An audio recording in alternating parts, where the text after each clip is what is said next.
राधे राधे दोस्तों। जितिया का व्रत संतान की लंबी उम्र, अच्छे भविष्य और सुखी जीवन के लिए अश्विन माह के कृष्ण पक्ष की अष्टमी तिथि को रखा जाता है। आइए सुनते हैं जितिया व्रत के चिल्हो सियारों की कथा। एक वन में सेमर के पेड़ पर एक चील रहती थी। पास की झाड़ी में एक सियारिन भी रहती थी। दोनों में खूब पटती थी।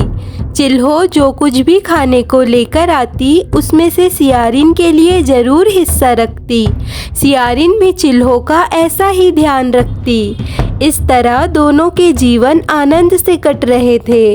एक बार वन के पास गांव में औरतें जितिया के पूजा की तैयारी कर रही थी। चिल्हो ने उसे बड़े ध्यान से देखा और अपनी सखी सियारों को भी बताया। फिर चिल्हो सियारों ने तय किया कि वे भी इस व्रत को करेगी। चिल्हो और सियारों ने व्रत का संकल्प किया और व्रत रखा। बड़ी निष्ठा और लगन से दोनों ने दिन भर भूखे प्यासे रहकर मंगल कामना करते हुए व्रत रखा। मगर रात होते ही सियारिन को भूख प्यास सताने लगी। जब बर्दाश्त न हुई तो जंगल में जाकर सियारों ने मांस और हड्डी को पेट भर खाया। चिल्हो ने हड्डी चबाने की कड़कड़ की आवाज़ सुन ली तो पूछा कि यह कैसी आवाज़ है। सियारिन ने कह दिया, बहन भूख के मारे पेट गुड़गुड़ा रहा है, यह उसी की आवाज़ है। मगर चिल्हो को पता चल गया। उसने सियारिन को खूब लताड़ा कि जब व्रत नहीं हो सकता तो संकल्प क्यों किया था। सियारिन लजा गई पर व्रत तो भंग हो चुका था। चिल्हो ने रात भर भूखे प्यासे रहकर व्रत को पूरा किया। अगले जन्म में दोनों मनुष्य के रूप में राजकुमारी बनकर सगी बहनें हुई। सियारिन बड़ी बहन हुई और उसकी शादी एक राजकुमार से हुई। चिल्हो छोटी बहन हुई, उसकी शादी उसी राज्य के मंत्री के पुत्र से हुई। बाद में दोनों राजा और मंत्री बने। सियारिन रानी के जो भी बच्चे होते थे वे सब मर जाते, जबकि चिल्हो के बच्चे स्वस्थ और हट्टे घट्टे रहते, जिससे उसे जलन होती। उसने कभी उनका सर काटकर डिब्बे में बंद कर दिया, पर वह शीश मिठाई बन जाती और बच्चों का बाल तक बाका ना होता। बार बार उसने अपनी बहन के बच्चों और उसके पति को मारने का प्रयास भी किया, पर सफल ना हो पाई। आखिरकार देवयोग से उसे भूल का आभास हुआ। उसने क्षमा मांगी और बहन के बताने पर जीवित पुत्री का व्रत विधि विधान से किया तो उसके पुत्र भी जीवित रहे। अब सुनिए जीवित पुत्री का व्रत की दूसरी कथा जिमुदवाहन राजा की। गंधर्वों में राजकुमार का नाम जिमुदवाहन था। वे बड़े उदार और परोपकारी थे। जिमुदवाहन के पिता ने वृद्धावस्था में वनप्रस्थ आश्रम में जाते समय इनको राज सिंहासन पर बैठाया, किंतु इनका मन राजपाट में नहीं लगता था। वह राज का भार अपने भाइयों पर छोड़कर स्वयं वन में पिता की सेवा करने चले गए। वन में ही जिमुदवाहन की मलयवती नामक राजकन्या से भेंट हुई और दोनों में प्रेम हो गया।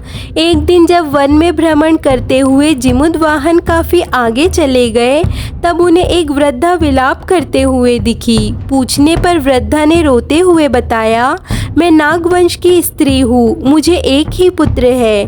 पक्षीराज गरुड़ के कोप से मुक्ति दिलाने के लिए नागों ने यह व्यवस्था की है।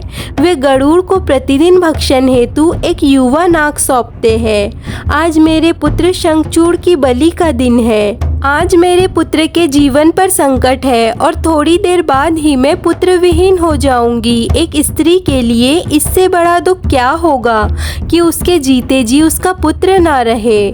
जिमुदवाहन को यह सुनकर बड़ा दुख हुआ। उन्होंने उस वृद्धा को आश्वस्त करते हुए कहा, डरो मत, मैं तुम्हारे पुत्र के प्राणों की रक्षा करूंगा। आज उसके स्थान पर स्वयं मैं अपने आप को उसके लाल कपड़े में ढककर वध्यशिला पर लेटूंगा ताकि गरुड़ मुझे खा जाए पर तुम्हारा पुत्र बच जाए। इतना कहकर जिमुदवाहन ने शंखचूड़ के हाथ से लाल कपड़ा ले लिया और वे उसे लपेटकर गरुड़ को बलि देने के लिए चुनी हुई वध्यशिला पर लेट गए। नियत समय पर गरुड़ बड़े वेग से आए और वे लाल कपड़े से ढके जिमुदवाहन को पंजे में दबोचकर पहाड़ के शिखर पर जाकर बैठ गए।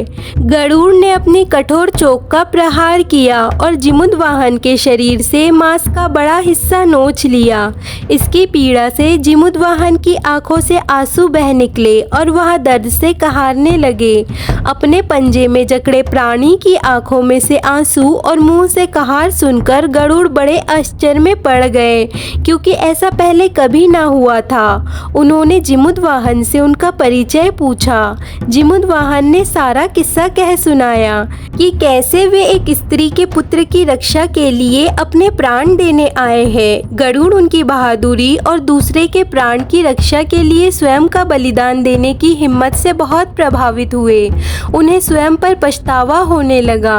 वह सोचने लगे कि एक यह मनुष्य है जो दूसरे के पुत्र की रक्षा के लिए स्वयं की बलि दे रहा है, और एक मैं हूँ जो देवों के संरक्षण में भी हूँ किंतु दूसरों की संतान की बलि ले रहा हूँ। उन्होंने जिमुदवाहन की मुक्ति कर दी। गरुड़ ने कहा, हे उत्तम मनुष्य, मैं तुम्हारे भावना और त्याग से बहुत प्रसन्न हूँ। मैंने तुम्हारे शरीर पर जो घाव किए हैं उसे ठीक कर देता हूँ। अपनी प्रसन्नता के लिए मुझसे कोई वरदान मांग लो। राजा जिमुदवाहन ने कहा कि हे पक्षीराज, आप तो सर्वसमर्थ हैं। यदि आप प्रसन्न हैं और वरदान देना चाहते हैं तो आप सर्पों को अपना आहार बनाना छोड़ दें। आपने अब तक जितने भी प्राण लिए हैं उन्हें जीवन प्रदान करें। गरुड़ ने सबको जीवन दान दे दिया और नागों की बलि न लेने का वरदान भी दिया। इस प्रकार जिमुदवाहन के साहस से नाग जाति की रक्षा हुई। गरुड़ ने कहा, तुम्हारी जैसी इच्छा वैसा ही होगा। हे राजा, जो स्त्री तुम्हारे इस बलिदान की कथा सुनेगी और विधि पूर्वक व्रत का पालन करेगी, उसकी संतान मृत्यु के मुख से निकल आएगी। तब से ही पुत्र की रक्षा हेतु जिमुदवाहन की पूजा की प्रथा शुरू हो गई। यह कथा कैलाश पर्वत पर भगवान शंकर ने माता पार्वती को सुनाई थी। अब सुनिए इस व्रत की तीसरी कथा जो भगवान श्री कृष्ण से जुड़ी हुई है। यह कथा महाभारत काल से जुड़ी हुई है। महाभारत युद्ध के बाद अपने पिता की मृत्यु के बाद अश्वत्थामा बहुत ही नाराज थे और उनके अंदर बदले की आंख तीव्र थी, जिस कारण उसने पांडवों के शिविर में घुसकर सोते हुए 5 लोगों को पांडव समझकर मार डाला था।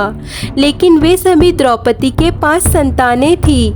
उसके इस अपराध के कारण उसे अर्जुन ने बंदी बना लिया और उसकी दिव्य मणि छीन ली, जिसके फलस्वरूप अश्वत्थामा ने उत्तरा की अजन्मी संतान को गर्भ में मारने के लिए ब्रह्मास्त्र का प्रयोग किया, जिसे निष्फल करना नामुमकिन था। उत्तरा की संतान का जन्म लेना आवश्यक था, जिस कारण भगवान श्री कृष्ण ने अपने सभी पुण्यों का फल उत्तरा की अजन्मी संतान को देकर उसको गर्भ में ही पुनः जीवित किया। गर्भ में मरकर जीवित होने के कारण उसका नाम जीवित पुत्रिका पड़ा और आगे जाकर यही राजा परीक्षित बना। तब से ही इस व्रत को किया जाता है। तो ये थी जीवित पुत्रिका व्रत की कुछ प्रचलित कथाएं। इसी तरह की और भी कथाओं के लिए और पूजा पाठ से जुड़ी जानकारी के लिए हमारे चैनल को सब्सक्राइब कर लीजिए और वीडियो को लाइक, कमेंट, शेयर ज़रूर कीजिए।